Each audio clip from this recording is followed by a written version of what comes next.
పెళ్లి పనులు జరుగుతున్నాయి. అతిథులంతా వచ్చారు. మరో కొన్ని గంటల్లో పెళ్లి. కానీ అంతలోనే ఆ పెళ్లి అర్ధాంతరంగా ఆగిపోయింది. పెళ్లి కూతురు ప్రియుడితో పరారైన విషయం తెలిసి అంతా షాక్ అయ్యారు. ఆమె చెల్లిని వధువుగా రెడీ చేయగా మైనర్ అని తెలిసి అక్కడికి చేరుకున్న అధికారులు పెళ్లిని ఆపేశారు. ఈ ఘటన రాజన్న సిరిసిల్ల జిల్లా నారాయణపూర్లో చోటు చేసుకుంది.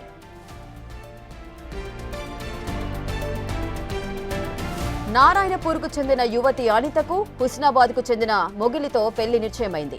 అతనంటే ఇష్టం లేని అనిత పెళ్లికి ముందు రోజు ప్రియుడితో పరారైంది. అవమాన భారంతో కుంగిపోయిన ఆమె తల్లిదండ్రులు తమ చిన్న కూతురును వరుడు మొగిలికిచ్చేందుకు సిద్ధమయ్యారు. ఆమె మైనర్ కావడంతో గోప్యంగా పెళ్లి చేయబోయారు. విషయం బయటకు తెలియడంతో అధికారులు వాళ్ల ఇంటికి వెళ్లి పెళ్లి ఆపేశారు. మైనర్కు పెళ్లి చేయడం చట్టరీత్యా నేరమని, చట్టపరంగా శిక్ష అనుభవించాల్సి ఉంటుందని హెచ్చరించారు పోలీసులు. దీంతో చేసేదేమీ లేక పెళ్లి వాయిదా వేశారు. కేసు నమోదు చేసి పరారైన అనిత కోసం గాలిస్తున్నారు. అందరికీ నమస్తే అండి. నా పేరు ఉమారాణి. నేను సిడిపిఓ సిరిసిల్ల ప్రాజెక్టు నుండి పనిచేస్తున్నాను.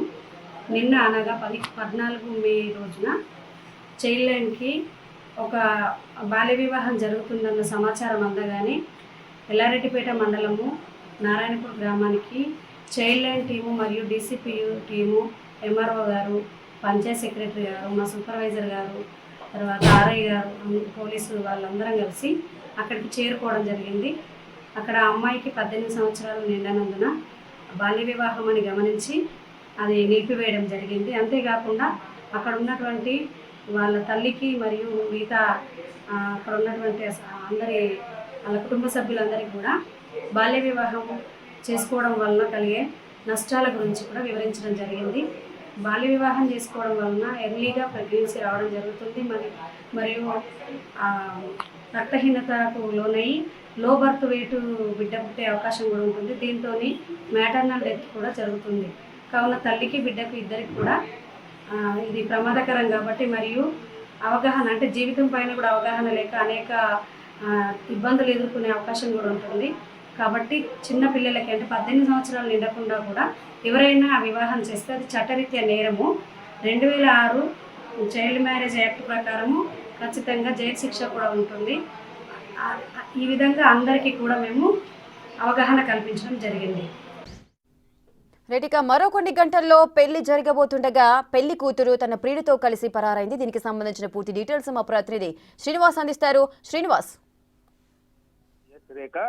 ఇటు రాజన్న సిరిసిల్ల జిల్లా లోపల మరికొన్ని గంటల్లో పెళ్లి అనేటువంటి కోణం ఉన్నప్పుడు ఇటు అక్క ఎవరైతే తెల్లారిది వివాహం చేసుకోవడానికి సిద్ధమైనటువంటి ఆ యువతి రాత్రి సమయం లోపలనే తను ప్రేమించినటువంటి యువకుడితో పరారైనటువంటి పరిస్థితి కనబడుతుంది. అయితే తమ గ్రామం లోపల ఇటు ఒకవైపు తమ పెద్ద కూతురు ప్రేమించినటువంటి యువకుడితో పరారవడంతో ఎట్టకేలకు ఆ చిన్న కూతురుని ఆ పెళ్లికి ఒప్పించడం జరిగింది. కానీ చిన్న కూతురు మైనర్ అని తెలవడంతో ఇటు ఆ పెళ్లి అధికారులు వచ్చేసి ఆపేసినటువంటి పరిస్థితి కనబడుతుంది. అయితే రాజన్న సిరిసిల్ల జిల్లా ఎల్లారెడ్డిపేట మండలము నారాయణపూర్ గ్రామం లోపల ఇటు అనిత అనేటువంటి అమ్మాయికి నారాయణపూర్ చెందినటువంటి అనిత అనే అమ్మాయికి హుస్నాబాద్ చెందినటువంటి మొగిలి అనేటువంటి అబ్బాయితో 15 రోజుల క్రితం వివాహం నిశ్చయమైంది. అయితే నిన్నటి రోజు పెళ్లి ఉండగా మొత్తం పెళ్లి పనులు కూడా పూర్తయినటువంటి సందర్భం లోపల మొన్న రాత్రి సమయం లోపలనే ఆ పెళ్లి కూతురు తన ప్రియుడితో జంపైనటువంటి పరిస్థితి కనబడుతుంది. మొత్తానికైతే కుటుంబం యొక్క పరువు పోతుందని చెప్పి రాత్రి అంతా కూడా ఆ కుటుంబ సభ్యులంతా నిద్ర లేకుండా ఇటు మొత్తం కూడా ఒకేసారి తమ కూతురు చెప్పకు చేయకుండా ఇంట్లోకి వెళ్ళిపోవడంతో అయితే వాళ్ళంతా అవమాన భారంతో మునిగిపోయారు.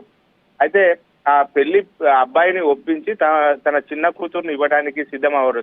దీనికి తన చిన్న కూతురును కూడా ఆ అబ్బాయి పెళ్లి చేసుకోవడానికి ఒప్పుకోవడం కూడా జరిగింది. ఇటు చిన్న కూతురు కూడా అక్క చేసినటువంటి తప్పుకు తన ద్వారా ఇటు సరిదిద్దుతానని చెప్పి చిన్న కూతురు కూడా సిద్ధమైనటువంటి నేపథ్యం లోపల మళ్ళీ వీళ్ళిద్దరికి పెళ్లి చేయాలని చెప్పి ప్రయత్నం చేసేటువంటి సందర్భం లోపల తీరా సమయానికి ఇటు చిన్న కూతురు మైనర్ అని తేలడంతో అయితే అక్కడ ఉన్నటువంటి కొంతమంది అధికారులకు సమాచారం ఇచ్చారు. మరికొద్ది గంటల లోపల తాళి కడతారు అనేటువంటి సందర్భం లోపల ఇటు అధికారులు వచ్చి ఒక్కసారిగా ఆ పెళ్లి మండపానికి చేరుకొని ఆ పెళ్లి ఆపేసినటువంటి పరిస్థితి కనబడుతుంది. అయితే 18 సంవత్సరాలు నిన్నని అమ్మాయికి పెళ్లి ఎలా చేస్తారు, దీనివల్ల చాలా రుగ్మతలు, తీవ్ర అనారోగ్యానికి గురయ్యేటువంటి అవకాశం ఉంటుంది కాబట్టి 18 సంవత్సరాలు నిండిన తర్వాతనే అమ్మాయికి వివాహం చేయాలని చెప్పి అయితే ఇటు ఐసిడిఎస్ అధికారులు తెలపడంతో ఆ పెళ్లి కూడా ఆగిపోయినటువంటి పరిస్థితి కనబడుతుంది. మొత్తానికైతే అవమాన భారం తగ్గించుకోవడానికి చిన్న కూతురు నుంచి పెళ్లి చేయాలని చెప్పి భావించారు. కానీ చిన్న కూతురు యొక్క వయస్సు నిండకపోవడంతో ఆ పెళ్లి కూడా ఆగిపోయినటువంటి పరిస్థితి కనబడుతుంది రేఖ మనకు. Right, thank you Srinivas.